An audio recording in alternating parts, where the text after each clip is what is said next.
Peter Allen's Video Transformations, documenting. Played basketball with my daughter. I haven't played basketball in a while. And oddly enough, the only thing that's sore today is kind of my low core pelvic kind of rectus abdominis area. I believe it's because I've been lengthening everything, or I know that that's the whole reason, is this tissue has become kind of softer, and same thing kind of widening the hips.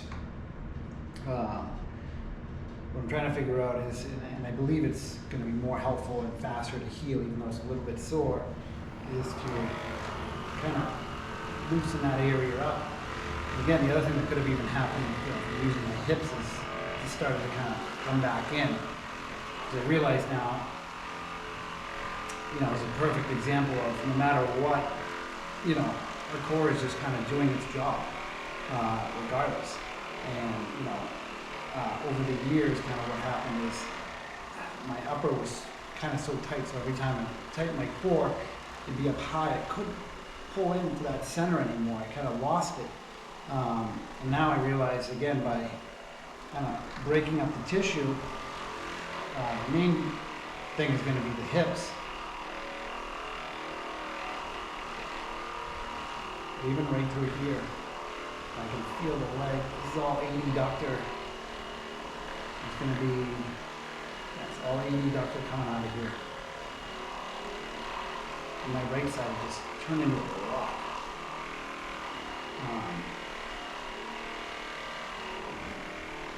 That's kind of what kept happening over the years, is the right leg just kind of kept getting rotated in, but then I would use the glute.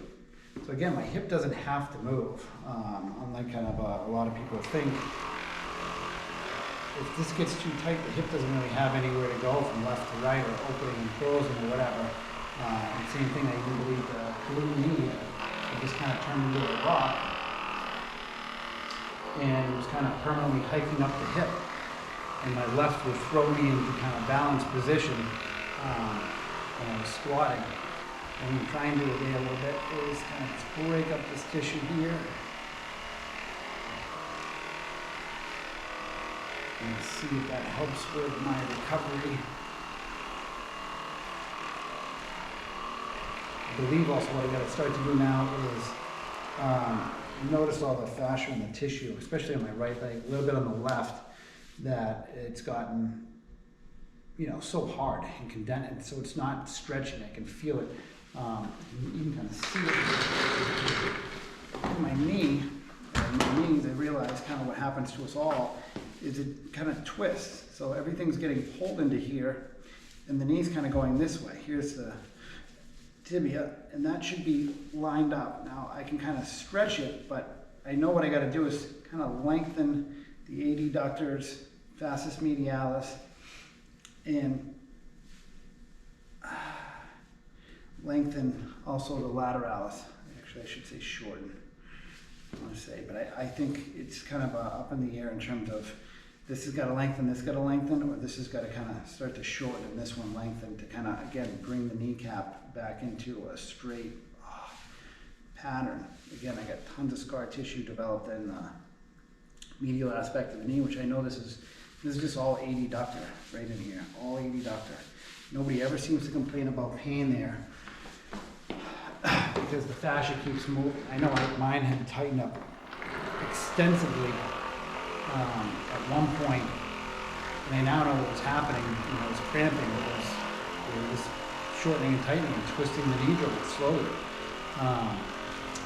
But because again, all this stuff happens so slowly over time, years, you're not really paying attention to it. I tried foam rolling it out, no luck. Just trying to move a little bit. Yeah, so now left side, right side feels pretty good after that. Let's see if I can get into the left here.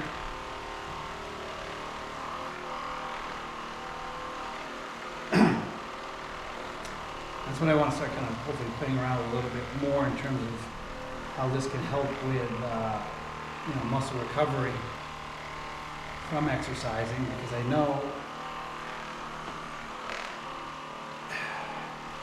part of the onset fatigue syndrome is the tissue ripping and tearing. And if you kind of think about it with the quadriceps especially, there's really no, besides getting in some of these stretches, okay, but even myself included, as I go to bend, I need to bring this leg out. I should be good enough to get that leg straight up. That's hip that's causing that to kind of flare out and me to want to come back in. So I believe as I loosen up my glutes a little bit more, and again my hips in general, I should be able to perform that movement straight, no external rotation to come back in to get that stretch.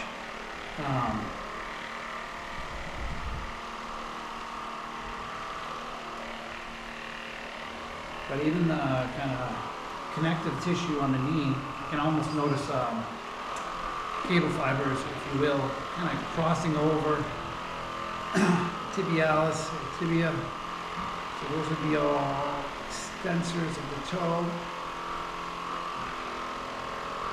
Gastroc. It's not too big a deal about like kind of individual muscles per se. Again, I realize that.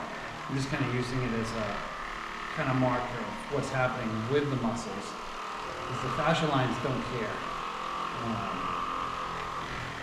They don't stop at one particular muscle. They go over many. And I am sure the fascial lines are not, like even the quadriceps are going straight. I know the fascial lines are coming across. And again, you have your sartorius, which you got to think about. If my hip bone's here, it doesn't have as long of a distance to go to do this movement pattern. So again, it's kind of getting shortened, changing the movement pattern. I think that's part of the reason why kind of all of us end up with this kind of offset knee as we age, because we have more muscles going to the inside and kind of probably not doing enough to strengthen kind of the outside parts of the leg. And again, everything pulls to the center. Just think about everything. It just, I don't know how I missed it for years. I was too focused on the muscles and what muscle does what. I guess would be the best way to put it. Instead of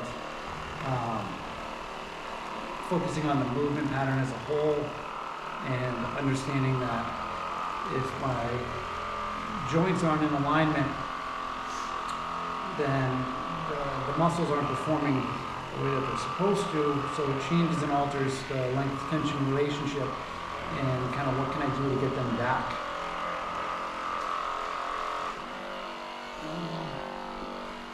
Yeah, so it's much better. Much better. That's kind of what I thought. That's why I got sore. That's why I want to start to play around a little bit more too, because again, the muscle tissue is sore, it's tight. Now, it might not necessarily be great to go to like the belly of the muscle, but if I can kind of get to the ends of the tissue, and then here, you can kind of hit the oblique a little bit with the hip drop.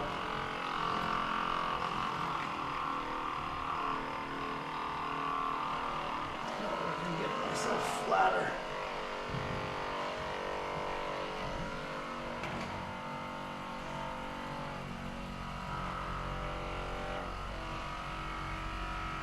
I can feel myself getting one pulled back into that. But I know as I loosen the glutes too, I'm not too worried about it.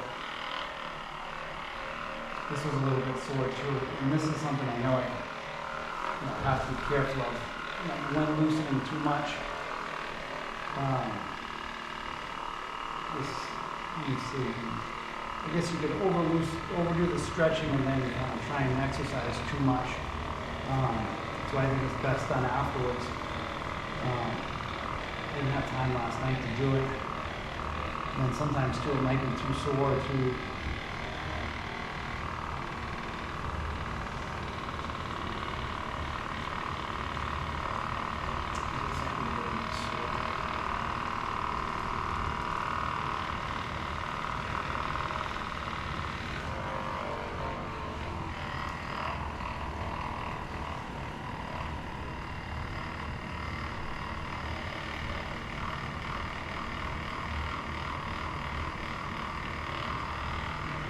It's so amazing how much scar tissue is on the body and how I missed it for years, that the tightness in the muscles are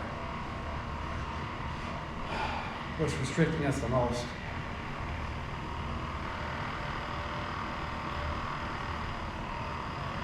I've noticed about the angles forever.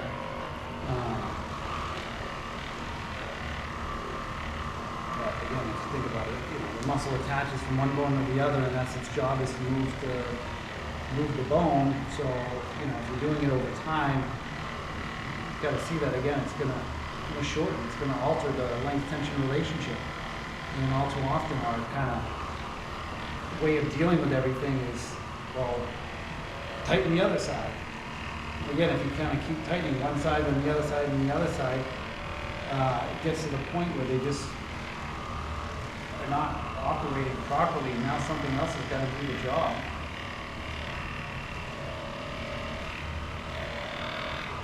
So when I started this, I didn't think I was as bad as I am in terms of scar tissue. Now that I understand how to fix it, it can definitely go faster than I thought. It's just a matter of understanding how much fascia, the scar tissue, is on one's body. That's kind of the big thing.